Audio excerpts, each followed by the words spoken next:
ka bela jeni fo ka bela jeni walima no biye tene novembre kalo kle wolobla samba flani mkwan flani yaka donki waru wati sele bi donki waru konna la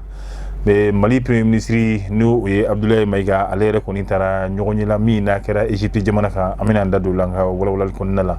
ka boy ministre mi nga bara bene manga jamana ni jamana ro che kunyo nyene bolima Abdoulaye Diop fokata se ministre mi nga bara bene me Kenya ayo lu kunyo bella jele nyene bolima olu ye nyon soro kene mi kan nui obe talike Kenya alini saniwa sirala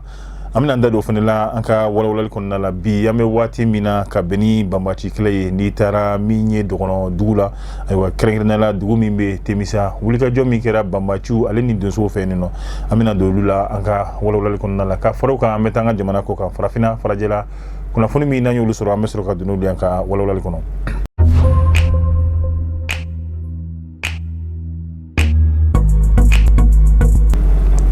ina ko manya foto ramina me bela jelefu Mali premier ministre mi ni aletoko Abdoulaye Maiga colonel Abdoulaye Maiga ale koni tara mi la jemi na be fo mi mako COP 27 ni obe talike changement climatique la aywa ni bamanankan yere koni wati yelema yere koni aywa mi na be ka kololo chama ko lase jien jamana yere koni ma aywa fien mi be ni no fere munu kan atike la yini munu be ni no aywa yasa ka se ka nyogon blasira ko lu fra nyogon ka jamana koni nyogon dara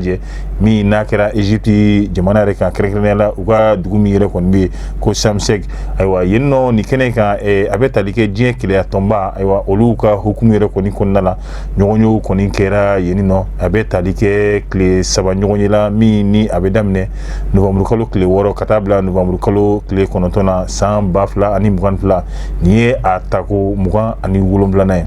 yafo toga mina Mali ministre mi ga bara beneme anka jamana ni jamana ro che ko nyaw olu nyina bolima Abdoulaye Diop aleni baraka nyogo ministre wore ni oye Kenya ministre ye olu fla ko ni farla nyogo ka beni samedi 2 novembre kalo kle duru samba fla ani mugan fla ka dondo ta ni okera mi Kenya sola bamako sigida flana aywa ore ko ni konna la nabe talike sanuya do nabe fo mako journée de célébrité aywa bara nyere bella jelena bena jekulu mi fe nabe moko technicien de surface du secteur de la santé munu ni oluka bara benime Kenya re koni bara ma aya we ni do krengrelenta ni do kon nala ye Kenya baro fenete belen ko fe aywa yu tege do no ye le sanuya ale ni jeya ni yoro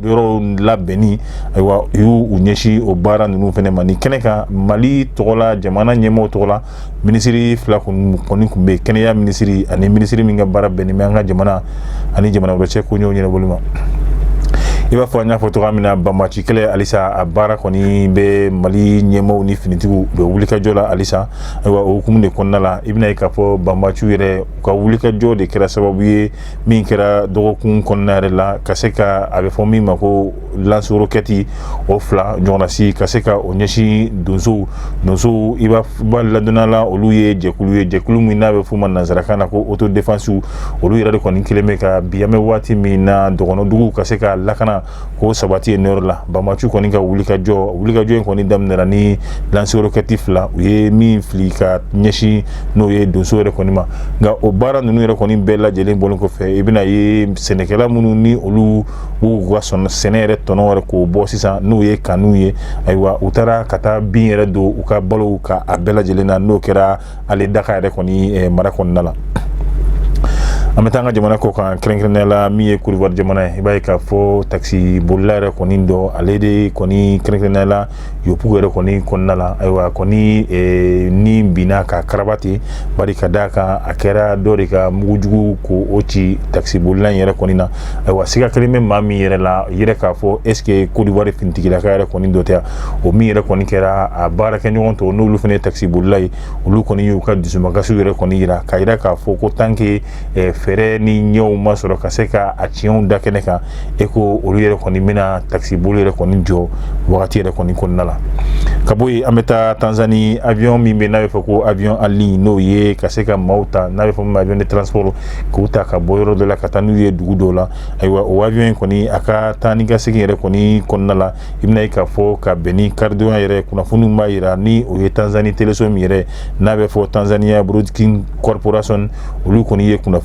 funi mi mayira ka fo ko avion koni aka jigini barika daka wati tuwa yere koni kumai ako abe jigini mi karaba saba ani panguru jigi kene min ga suru ɲɔgɔnna ayiwa o fɛɛrɛ kɔni tigɛtɔla panguru kɔni taara i yɛrɛ sɔrɔ min ye badenkɛ yɛrɛ de kɔni kɔnɔna la i bɛna ye k'a fɔ maa 15 olu de kɔni yɛrɛ kun bɛ min ye panguru yɛrɛ kɔni kɔnɔna la ayiwa ka tali kɛ maa minnu kɔni tora la ni min kɔni joginna olu kɔni ma se ka laɲɛnɛmaya fɔlɔ ka se ka ɲɛfɔli k'olu la nka an bɛ ladɔnyali kɛ i b'a ye k'a fɔ panguru yɛrɛ kɔni kɔnɔna la maa 15 dɛmɛ kɔni sera ka don olu yɛrɛ de kɔni ma a yɛrɛ k'a fɔ panguru yɛrɛ fɛnɛ kun bɛ nali la ka bɔ u ka faaba de kɔnɔna la n'a bɛ fɔ min ma ko Darzala Saram bajibiya min bɛ nin nɔ n'o o ye kɔgɔji ye min bɛ u ka dugu min bɛ ko Victoria ka bɛn ni kari don yɛrɛ kɔni sɔgɔmada ye i b'a ye k'a fɔ panguru yɛrɛ kɔni binna o yɛrɛ kɔni o ji de kɔni na ka bɔ yen an bɛ taa halisa Côte d'Ivoire jamana kan i b'a ye k'a fɔ bi Faransi olu ka finitigilakaw nana a bɛ fɔ min ma ko navire n'o ye bateau belebele ye ka se ka na o jɔ Côte d'Ivoire yɛrɛ kɔni danganda la bateau min kɔnɔna la hélicoptère de chasse o 6 ɲɔgɔnna si olu de bɛ se ka taa ni ka segin jiginni k'olu k'a kɔnɔ k'a sɔrɔ olu yɛrɛ kɔni ma maga ɲɔgɔn na ka bɔ yen min bɛ tali kɛ kɛlɛkɛ chariw ayiwa olu yɛrɛ kɔni fɛnɛ caman kɔni jɔyɔrɔ kɔni fɛnɛ b'a kɔnɔna la nka maa caman yɛrɛ kɔni bɛ k'i ɲininka ninnu nakun a kun ye jumɛn ye yaasa ka se ka kɛlɛ ko o de ɲini Mali fɛ Côte d'Ivoire bɛ k'o de kɛ wa walima Faransi yɛrɛ de b'a fɛ ka ayiwa kɛlɛ yɛrɛ kɔni kɛ Mali yɛrɛ kɔni fɛ nka an bɛ waati min na Faransi ɲɛmaaw yɛrɛ kɔni ka laseli la olu y'a yira k'a fɔ ko maa dɔw de bɛ ka tiɲɛni ni gɛlɛyaw ta k'o ɲɛsin jɛgɛko baaraw olu bɛɛ lajɛlen ma i b'a ye k'a fɔ ko nin ko kɔni a nakun ye ka se ka fɛɛrɛ ni dabaliw k'o tigɛ ka bɛn n'o hakilina de ye nka ni kunnafoni tɔw kɔni kɛra cogoya min na don n'a nataw la fɛɛrɛ na se ka kɛ ka ɲɛfɔli ni walawalali k'olu kɛ ka bɛn ni kunnafoni yɛrɛ kɔni ne fɛnɛ bɛ dasigi an ka bi kunnafoni sɔrɔlu na tuguɲɔgɔn min n'a b'olu kɛ an b'a ɲini a fɛ a k'olu jidi ka se ka an ka jɛya ninnu kɔni fɛnɛ cari ayiwa min fɛnɛ ye ka se ka publiciw ale ni a ɲɔgɔnna si caman ni aw mɔgɔ wɛrɛ kɔni b'o la a bɛ se ka an ka nɛgɛjuru siraw ka se k'olu lajɛ